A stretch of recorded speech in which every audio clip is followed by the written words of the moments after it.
right? So this is like a midlife crisis thing at some level, but I got in a car accident. I negotiated with death, promising I'd do something significant with my life. I didn't even know what that significant thing would be, but I knew it had to do with things that got me excited. I looked at all the things I wanted to do before I died. I'm like, you know what? I'm gonna climb a mountain. A lot of times you'll get into these scary moments and then your brain starts writing this story that gets you out of the present moment and all of a sudden you're scared. If we can obsess over what could go wrong, why not obsess over what could go right also? She's like, hey, if you get a chance, can you bring over period products? I'm like, period products? Like, what do you mean? She's like, well, over here, when women have their period, they don't go to school for that week because we don't have products for them. I'm like, that's a mountain there. Physically, I can do these to bring awareness to what we're socially, emotionally, mentally, physically, financially dealing with. And you close your eyes and you hold on to that inhale and the world disappears. Like, I can't wait to do that again. We have a really, really interesting guest today. This is so fun. We actually got connected through one of our mutual guy friends. Yes. And he was like, Liz, you have to meet this woman. I'm like, okay, who? What's her deal? He was like, she is so up your alley. She's super into hair and makeup and beauty, but she's also incredibly athletic. She climbs mountains and she's a businesswoman and she does talks. I was like, I don't care who the hell she is. I need her on immediately.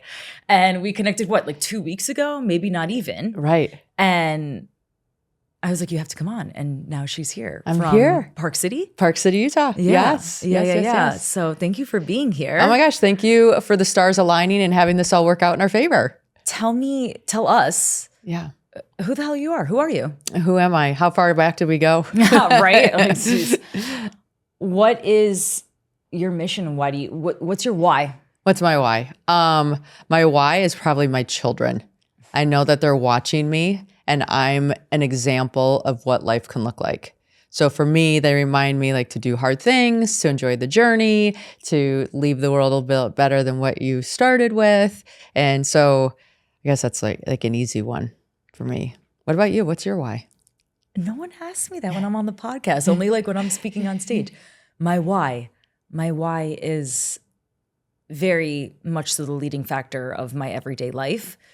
My great-grandfather was a famous Moroccan Kabbalist on my father's side. His name was Baba Sali. Okay. And at the time when he was teaching Kabbalah in Morocco, it was only 4% Jewish or Jewish. It was mostly Muslim and Arab.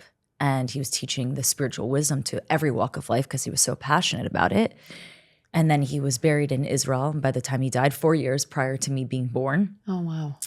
And I never cared about Kabbalah. I never cared about Judaism until I went through a divorce and started to go through things where you're always forced back to God. I'm sure that's happened to you. Yeah. And I started to take it really seriously. And I did a deep, deep dive into spirituality, into all this ancient wisdom. I fell in love with it. And I've always had the mission of being female focused in terms of empowerment and education and building brands and getting notoriety around that. But then I said, okay, business and beauty, I love all of this and it's imperative to my life, but how do I incorporate this wisdom into it as well? So I became obsessed with figuring out how to make it 360, and he's behind everything that I do. I love it. That's I think my way. we all get these moments that we're brought to our knees, right? And in that moment, we have to surrender and say, okay, where do we start? And with that said, I've been an athlete my whole life, but what is insanely inspiring about you is you're climbing freaking mountains, not just spiritually speaking. You're physically climbing mountains.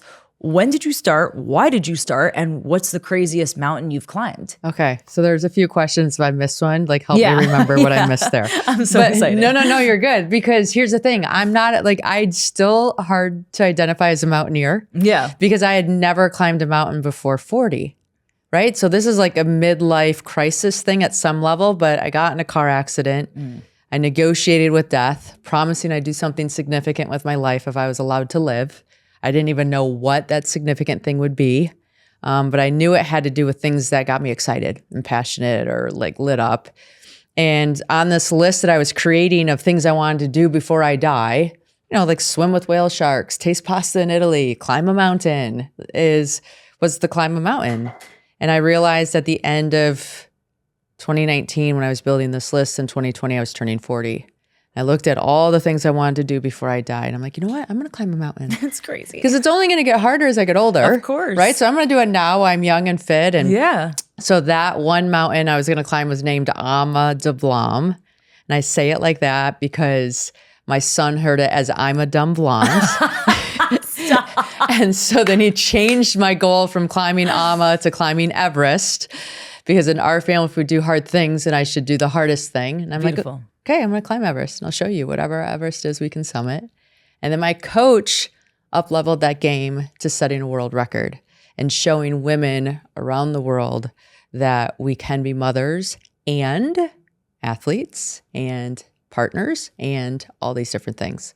And so that started that pursuit. I finished it October 9 of 2024. And somehow I got the bug and I have 3 more mountains. I'm going to set another world record. And yeah, it's just been a really cool journey. Can you please invite me to one? You should come. I would be honored. It is. It's and such I'll be a able to keep spiritual up with experience. You. Not the don't throw me on the craziest one yet, but Yeah. I would actually I would do that. Yeah, there's so many parallels into life when you're climbing a mountain. It's just such a spiritual experience. Now, when you are climbing a mountain, is it, correct me if I'm wrong, traditional where you're just climbing or the one where you're actually strapped? Yes. Or are there multiple levels to There's it? multiple levels. Right. And so climbing the second highest peak on each of the 7 continents is which I have the world record for, the first woman to do so. Some mountains I had to ski. Some I had to rock climb. So you're in a harness and you're tied up with a rope and you have rock climbing shoes on. Some I had to hike. Some I had to ice climb. So it was very interesting because I had to learn these different skills for these different pursuits, which actually kept it entertaining because I like novelty. Yeah. And so I liked being able to have something new to look forward to on each one. What sign are you?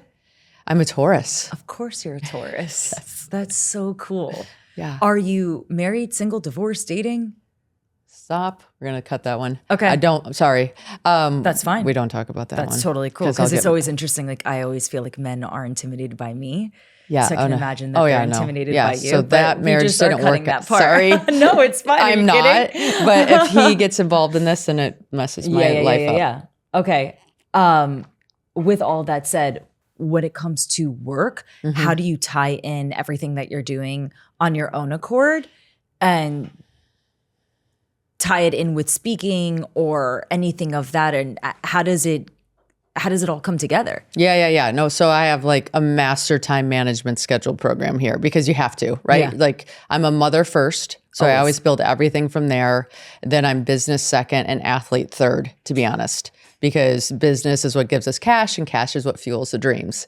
So when I'm building my calendar every week, I'm making sure, okay, do I have time with the kids? Are all my business meetings like what I need to do? And some of them you realize, you know what, this is a meeting to fill time. This doesn't need to be a meeting. This can be an email. 100%. And so then I'll take that off the schedule and I'll open up some time to train. And so it's just always doing an honest check-in of, is this bringing me to where I want to go? Is it aligned with my mission? Is it aligned with my mission and my goal? And how do I make it work for me instead of me working for my calendar? How many days a week are you training? And is that training part of the goal of aesthetic fitness, or is it to train for climbing the mountain itself? Or is it all tied? It's kind of tied a little bit. So for me right now, I'm training for another world record. I'll leave April 24th. And so now it's very specific training. When I don't have a mountain in front of me that I have to prepare for, then it's like, oh, I want to do yoga or Pilates, or I feel like walking instead of running. And so it's a little more generic at that time. Sure. But right now I'm hiking uphill, I'm wearing a weighted pack, and I'm like being pretty disciplined about what needs to be done. I always think to myself, I'm like, wow, I'm so like I train, I box, I did every sport growing up, I do Pilates, and then I meet women like you. I'm like, damn, I need to step it up. No. We need to have fun. Like that's the thing. Like I love being outside and training. Yeah. So it's like a perfect sport for me because you're better off training outside than in the gym. Sure. Because when you're on the mountain, you're going to get weather. You don't get weather in the gym. Right. Fair. Yeah. Fair. What do you consider yourself to be, more religious, spiritual, both? And how does that tie in with how you deal with things that are challenging? Yes. I would say I'm both, maybe more spiritual than religious. And a lot of times you'll get into these scary moments and then your brain starts writing this story that gets you out of the present moment and all of a sudden you're scared. And I'll like literally do a timeout. Jen, timeout. And I talk to myself in third person to kind of pull myself out of the presence. Like, is this true? Is this the only truth? What could be a possible other truth that would help you navigate the situation instead of feeling stuck? And so I'll have these little conversations with myself.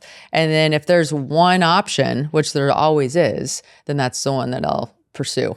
It's funny, in my seminars, I literally teach limiting beliefs and how to flip it, how to actually reverse it. Flip the script. And one of the questions is, if this is the case, what is the opposite that could be asked during this moment? Because if we can obsess over what could go wrong, why not obsess over what could go right also? Yeah. You could obsess over falling when you're climbing a mountain, not doing great, a man being better than you. All these things could perhaps be true, but instead of obsessing over those, why not obsess over what could do well and go right? Right. And I will do like a pre-mortem. So I will go for an event and say like, okay, what are all the things I think could go wrong? Mm-hmm. And then you pack your backpack accordingly. Because all that you have to carry in your pack. So if it does go wrong, you're prepared, right? How long is everyone's different? What's the average timing? You're gone for a few days at least, and sometimes a couple weeks. Oh. Yeah. So you have to be, so you're always like, in my world, I'm winning if I'm prepared for 80% of what happens. Right. So and so then you prepare for 80% what happens. And if something else happens that you didn't anticipate, hopefully the bandwidth of what you set aside for those unexpected circumstances allow you to get through the ones that did actually show up. Sure. That makes sense. Yeah. What an interesting, I know so many women, obviously, because of what I do. And I've yet to meet someone that does this. I have like a million questions in my mind. I'm just like, where do we even begin?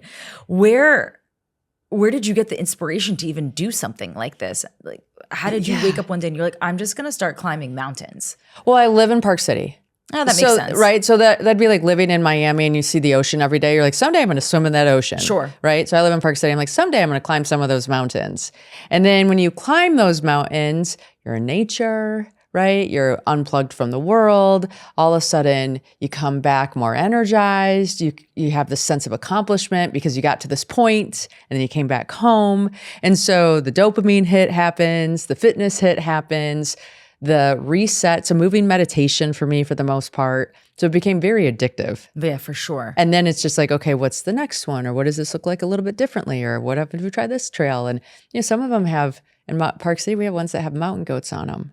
And I love seeing mountain goats. Like, it just makes you so happy. Yeah, it's like these small moments that become really big when you appreciate the beauty around you. Yeah. I feel like your children are probably so proud of you and they just think you're the coolest. You know what's funny? I think it's like anything when they're that close to you, they're just like, oh, that's normal. Yeah. Right?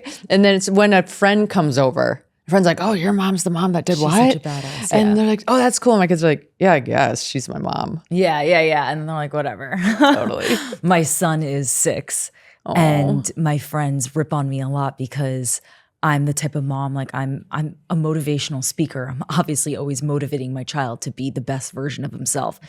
And I'm more of a tough mom. I grew up half Israeli, so we can be a little tougher. And I make him every Saturday. He vacuums my entire condo. Nice. We do prayers together. We do abs together. And everyone's like, he's 6 years old, Liz. And I'm like, right, but all these things set you up for success. And my son just got accepted into the gifted program. He's well-mannered. He's kind. He's deep. He's always checking in on everyone. And I feel that women, if they are around other women that are inspired to do things outside of just motherhood, and the children are seeing these examples, the children get inspired and then they want to be with women who also have strength. Yes. It's really imperative. Yes. Like proximity is power. Proximity is power. Yeah. When you're around other people and they're doing things, all of a sudden that normalizes that thing and it makes you curious about what you can do in your life, and abundance is the result. I don't know if you've seen the movie Housemaid that just came out. I have not. It's so good. I can't reference it now because you haven't seen it, and I'm not going to spoil it for you. It's just, it's us coded in the movie. Okay, cool. And to be in a time where we live in a country that's free, yes, where women have freedom of voice and freedom of life. Right. And to be able to do these things, I don't know, and I can't speak for all American women, I don't know if all American women understand what an honor it is to be able to do these things without someone stopping us. We're in so many parts of the world, women cannot do what we do. Amen. They simply cannot. I know, I've seen it. I've been to these parts of the world, right? Because those are where the mountains are. And you sit there, and I always go to the salon in any country that I can. Because we love glam. Because we love glam, and that's where women collect, right? So then I'll go in, and then before my appointment's done, like all these women will come in from the village because they get to work on like a blonde person from the US, which is kind of cool for them. Yeah. And you just realize, like, I'm climbing this mountain to show these women that the future is going to have some more options for them. Stop, I'm going to cry. Yeah, I mean, you do. And when you get into those hard moments, you realize, like, it's not even about us. It's about waving that flag and showing them this is what it looks like to pursue. Yeah. Yeah. Yeah, that's really powerful. Oh, man. Yeah. You're good. You're good. You know you care when it hits those nerves, right? Yeah, I mean, I have a lot of women, I'm sure you do too, that reach out and they say that they're often inspired because they are scared to use even just their voice. Right. Even women in Miami that are beautiful, smart, successful, they always say that I'm just not as confident as you. I'm like, what do you mean you have a voice? This is your duty to share your voice. Even women that I don't necessarily agree with on a million different things, use your voice. Use your voice. So many women can't use their voice. And to go to a different country and have women look at you and think it's crazy that you even have the ability to do so. Share a story of a place where that happened. Yeah, so I went to Kenya, and I went over there because some charity heard that I was doing this climb, and they're like, hey, we have this ambulance that we want delivered. Can you be the face of our charity for this pursuit? I'm like, of course, I'll go climb right now. Like, what day do you need me to go? And so when I was talking to this lady over there to coordinate all the little details, she's like, hey, if you get a chance, can you bring over period products? I'm like, period products? Like, what do you mean? She's like, well, over here, when women have their period, they don't go to school for that week because we don't have products for them. I'm like, that was the first I'd heard of period property. I had no idea it was such a thing. Huge problem. So we brought over enough stuff to put 400 women in school for 4 years.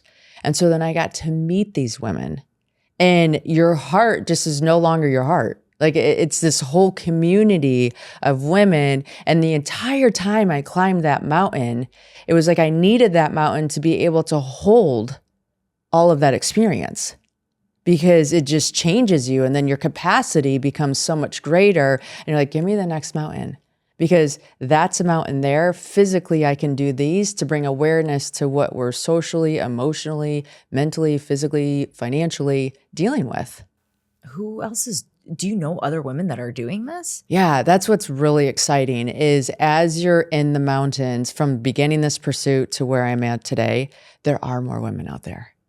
And there's more mothers out there. How many of you are there? I wouldn't think that there's many. I mean, maybe not a million by any means, but there's a decent amount. There's a decent amount. I actually thought you were going to say it's like any industry you walk into, whether it's tech, beauty, it's like it always ends up being really small, obviously. Right. I would assume there was like 4. Right. It starts tiny. Right. And then it starts going, and then you bring a friend, and then that person brings a friend. And then, it grows because you get so excited about what you're doing. Other people want that energy and that excitement, so they want to pursue it with you. Sure. And then I'm literally thinking, I'm like, what the hell mountain am I climbing with you? I'm like, we got to start a little small. Like, I know. It's so much more. It's such a spiritual thing for me. This is. You hear certain verbiage in your life, to be or not to be, that is the question, not realizing how much depth is in that statement, how words are spells, that's why it's called spelling. Climbing a mountain, emotionally, physically, spiritually, all these sayings that we hear from childhood. Yeah. And then you grow up and you realize all these words have significant weight, and it's more than just climbing a mountain physically. That's what all I heard was spirituality when I heard you climb mountains. I didn't even think of the physical aspect. Right. Because to do something like that takes so much mental, emotional strength. The physical is, as you know, as an athlete, That's a component, but it's really the internal world that is getting you to the top of the mountain. Yeah, the narrative that you have in your head of what it all means. And that narrative you get to write. And one of the things you realize, the bigger the mountain, the bigger the team that you need to summit, right? And that counts in physical mountains and that counts in personal mountains. If you're dealing with something big and hard, big mountains take big teams. Absolutely. If you don't mind sharing or whatever you do choose to share, what has been one of the hardest things you've dealt with personally, and how did you take it out on the mountain? Oh yeah, like plenty, of course, right? Like us all. Yeah, so one of my climbs, they lost all my luggage. Oof. Yeah, and it was in Russia, right? So they lost my luggage on the way to Russia, and it was one of those climbs where you buy 20 pairs of gloves, you send 19 pairs back because the one pair has the dexterity and the warmth that you need, right? And so none of it showed up. And the guide there's like, you climb or you go home? I'm like, well, I don't want to go home. I just got here. And he's like, well, we go rent gear or you go home. I'm like, well, can't we wait for my stuff to come? It'll be here in like another day or two. And he's like, no, the weather's now. We either go now or we're not going to have the weather window to summit. I was like, okay. And at that moment, I'm like, well, I guess I'm going to go rent gear. So I rent gear. Like I have coats that are too big that I have to roll up the sleeves, the backpack we have to tie so it stays on my shoulders and doesn't fall off the sides. I'm literally climbing in Scooby-Doo underwear. Stop. No, because it was the only underwear that would fit me. I'm like, I am climbing the second highest peak in Europe in friggin' underwear that has a penis pocket. It's like, we don't care. What is going on We don't here? care how glam we are. We still need certain things. There's like certain things. We might be athletic and we might not always care, but there's certain things that, things. And I just had to like let pocket. All of it go. Like I literally had to let all of it go. And all I could tell myself, like my mantra on that climb literally was like, no one has a camera. No one has a camera. Right, it's okay. Right. No one has a camera. The camera's in the bag. So we're just doing this thing right now and whatever it is, it is. And so luckily we got to the summit, which is actually a hard mountain to summit. So that was in our favor. It's called the summit? Like when we got to the top. The mountain is called Dick Tau.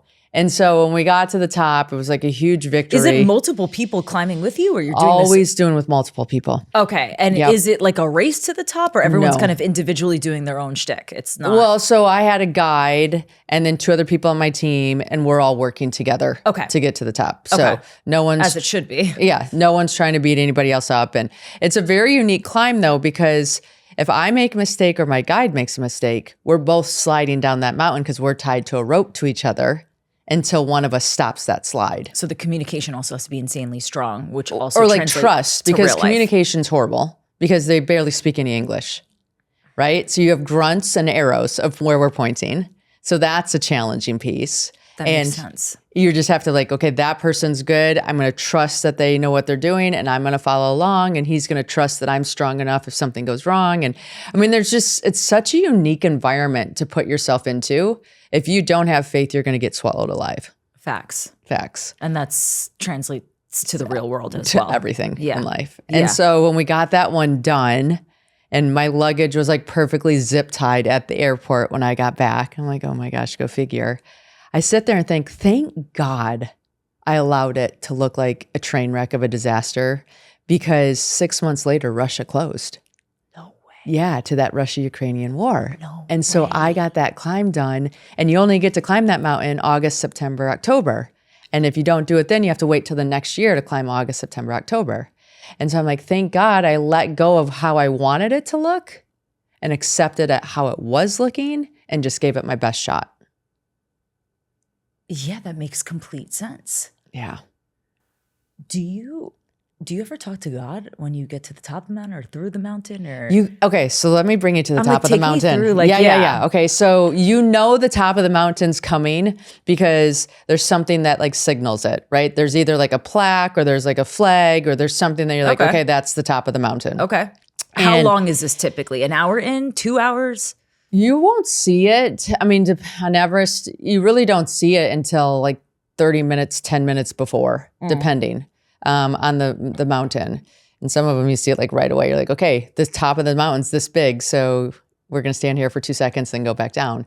But when we were up there, and you're like, okay, I have 5 more steps. And so those last 5 steps, you actually kind of slow down because you're never going to get them back. No. Right? And she's like, okay, I just want to take this in and feel this moment. And then when you get to that last step, you take the deepest inhale you possibly can. You're just like, and you close your eyes and you hold on to that inhale and the world disappears. There's no you, there's no mountain, there's no sky, there's no sun, there's no wind, there's nothing. You're just this moment of awe because you're feeling the magnitude of what you just accomplished.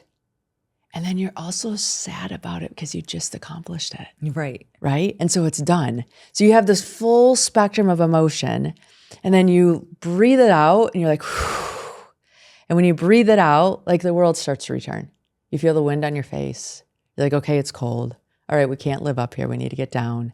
And that one moment of awe where it's like you touch the void, you're like, I can't wait to do that again. Yeah. And so before you head down the mountain, it's almost like you tell your soul, you take it out of your body and you throw it into the world. Say, I can't wait to find you again.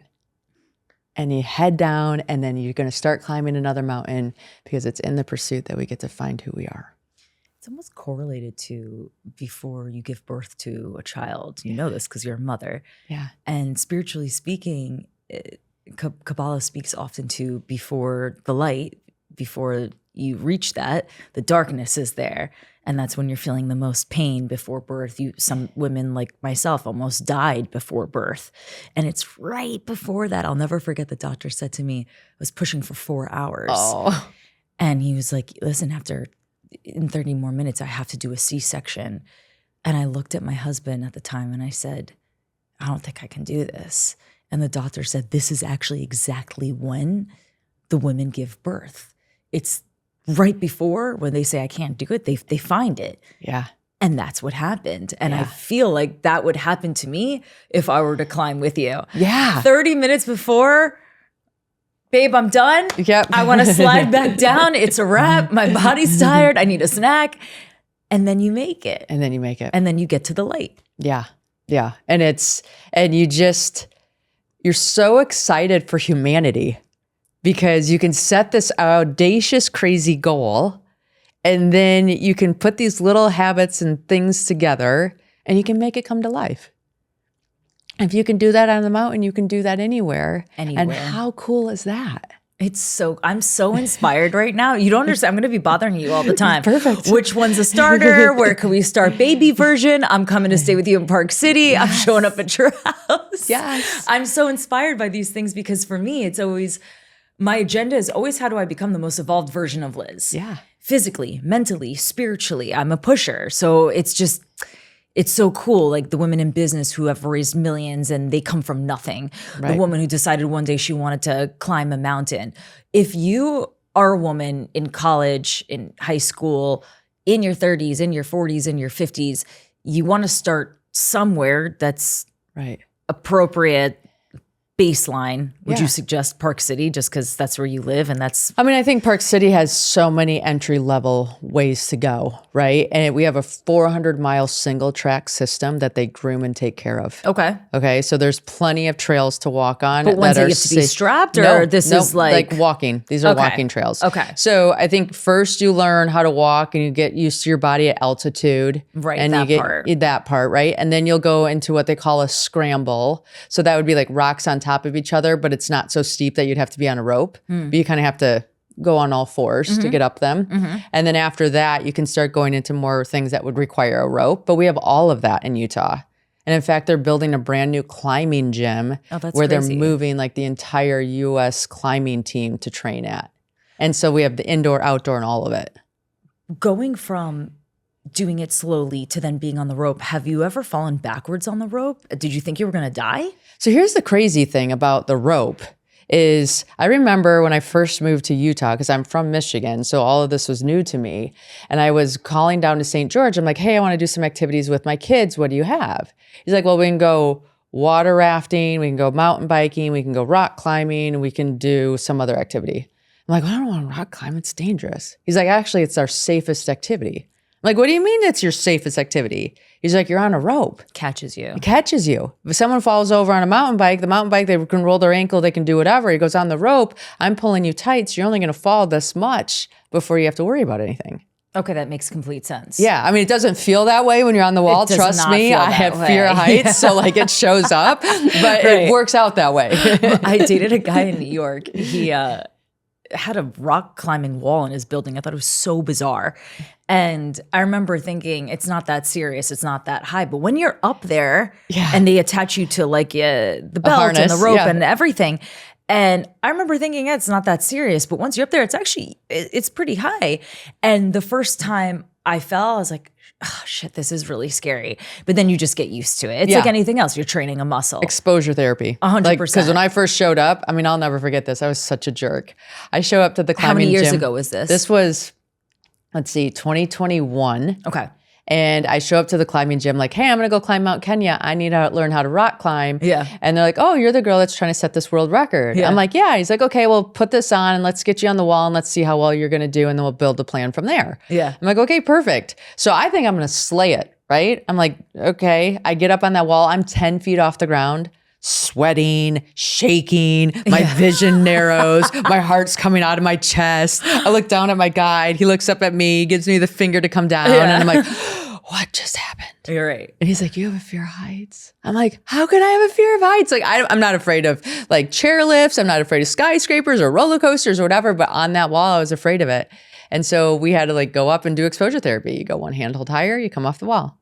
Go back up again, see if you can get one handhold higher and come off the wall. Eventually I worked through it, but oh my God, it was paralyzing for a while. Yeah, for sure. Yeah. I can imagine. Yes. It made me a better person though, because now like when someone doesn't get something or understand it or is scared about it, I'm like, oh, I know how that manifests. Like I had no idea it can manifest in your body like it did to me and made me paralyzed. But I'm like, oh, queen, I got you now. I can way more relate than I ever could before. I feel like climbing Mount Everest is on many people's bucket list. Yeah, it's a fun experience. I feel like that's like when people find out that they, God forbid, have cancer. Yes. They're like, I want to climb Mount Everest because it's like all these movies. And what's the actual experience though?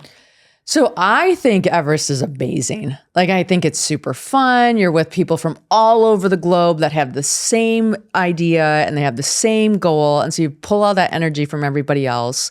Nepal has done a really good job of making it safe. It's so commercialized that like back in the day, if you climbed Everest in the 80s, I mean, kudos to you. I can't even imagine. It was not such a great experience. I mean, I don't even know how, right? Like now they can fly a drone to make sure it's safe and then you can go and they have like rope teams and oxygen teams and all these different people. So you as a person just show up and get to do the thing. So I think it's amazing. But let's say like Everest isn't on your like to-do list in your life. I think every human alive should do the Everest Base Camp trek. I didn't even know that existed. Yeah, so you can go from like Lukla, which is a city that you can fly into, and you can hike for almost 2 weeks to get to Everest Base Camp because it's at like almost 19,000 feet. Food for 2 weeks. But you get to hike into these different tea houses along the way. And they have like llamas and they'll do different religious ceremonies and you'll do breath work and there's no cars in the Khumbu. You can only hike and there's only these people that like take care of you along the way. And it is the most amazing, spiritual, beautiful place in the world. When did you do this? How many years ago? Well, I did it when I went in for Ama Dablam because it's part of the hike in there. And then I did it when I went in for Everest. So I climbed Everest in 2021 and summited then. And I'm going to take a group because you know when you go to the ocean, you can see. I will go. Yeah, you see waves for as long as you can see. Yeah. When you're in the Himalayas, you see mountains for as long as you can see. And they're just these giant, unapologetic, majestic mountains, one after another, just being like, I'm here doing my job, being a mountain. Life is good. That is so inspiring. It will change how you do life. Not even a question. I wish this was really forced upon women to even consider something like this at an early age, because I just feel when women watch my content or yours, social media didn't exist the way it does now back then. So you didn't even really know where to start. And the education was always just to be educated, not necessarily to be well-rounded. Yeah. And I feel like if there was programs teaching women, hey, these things even exist, it would just be something that we'd be more open to. Yeah. No, and I think environment just, it influences us so much more than we give it credit for. Would you say when you were younger in high school, college, early 20s that you were anything like this or not at all? Oh my gosh. Like I'm equating like life to the Four Seasons Hotel, not a Four Seasons tent. Okay. I mean, zero parts of me was interested in camping. I'm like, that's bugs, that's dirt, that's I would grime. not assume that. I would assume you're like me, always been glam, but always athletic and in her masculine too in that sense. Yeah, like, I would just assume that you're like this that. Was a whole nother level, right? That's I'm like, so funny. So yeah, it was this just is another level. This is another level.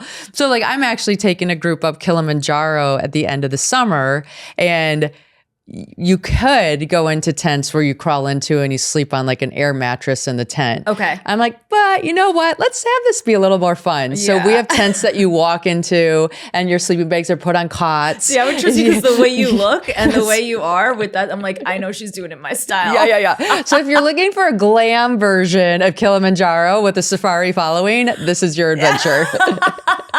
I'm like, whatever you're doing, I'm tapping into that because I love being outdoors. I love fitness. I love all that, but I also don't want to. I like clean fingernails. Right. I don't want to suffer that deeply when I'm doing that.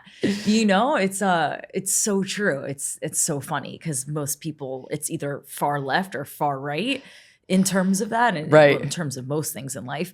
And to find the middle ground is really nice. Yeah. I mean, they call me Mountain Barbie for a reason, and I'm okay with it. See that. You're like, I will take that title all freaking day. Yes. I'm going to end up being like brunette Mountain Barbie. Like, I'm here, guys. Totally. What's next for you? So I have this next record, and the fun thing about this next one is the mountains I have left, some of my kids are capable of doing them with me. Of course they are. Yeah. So I'm super excited to be able to share that pursuit with them. Yeah. And then I'm really going to focus on a season of doing nothing. Cool. Because I want them to see that you still matter, you still count, you're still significant when you're in your season of winter. Beautiful. We don't always have to be blooming. Beautiful. So yeah. What are you working on business-wise? Business-wise? And how can people get involved? Yeah, so definitely doing hikes in Park City to get like a taste of the wilderness and unplugging. They're probably more about recovery than pushing, because I think we're all good at pushing, but recovery is a piece of it. And then taking bigger adventures, so Kilimanjaro and things like that. I speak on stages, which I absolutely love, just like you do. I can see you being the energy, powerful, right? I love the energy of everybody. So fun. It's so fun. If you like it, it's fun. If you like it, it's a blast. But most people would rather get hit by a car than public speak. Not me. That's an actual stat. So yeah, when people are good speakers and they enjoy it, I'm so fascinated because there's not many. Right. Yeah, no, I agree. And then I do have a group called the Queen's Circle, which is for accredited women investors. And we just collect on how do we make impact and steward finances into the future. Beautiful. What are some examples that you've done that you're passionate about? Well, so it's giving these women a place to show up and not have to edit who they are. Got it. Because a lot of us are like this with carpool, this with school, this with our husbands, this with our children. And so this is a space where, hey, you don't have to apologize for what you've created and what you've grown. And let's steward this together and have a space where you can just be raw and real of, I want to be an awesome mom and I'm in the C-suite. And that's hard, right? Why not? Why not? But you really need community. You need community. You can't do it by yourself. You There's can't. a massive misconception. I don't know where the hell any woman got this from, that she has to do it all alone, that she has to figure it out by herself. Yeah. Since ancient times, no one did that. No one. We should not do that now. All of my girlfriends and I, we heavily rely on one another. I need this. I can help you with that. I need this. I need that. We are always of use to one another. Yeah. And if a bare minimum, if you're a female out there listening today, like build yourself a SWAT team. So if something goes bad or something goes amazing, you can pull all the girls together real quick and be like, okay, we got a problem. Help me. Or, hey, I got something amazing to celebrate. Let's all like connect. And that just gives you this community and this unity to handle and be the best version of you. If you could give 3 pieces of advice or words of wisdom to your younger self or to a woman that looks up to you that's younger, Yeah. what would it be? One would be have more fun. I think I was so serious. I was like, I need to be this. And if I Taurus. could look back, I'd be way more fun. Yeah. Number 2 would be being kind to yourself makes you stronger. And I think a lot of times we're the hardest critic, and that's not going to help us. We need to be our number one cheerleader. So be kind to yourself. It definitely makes you stronger.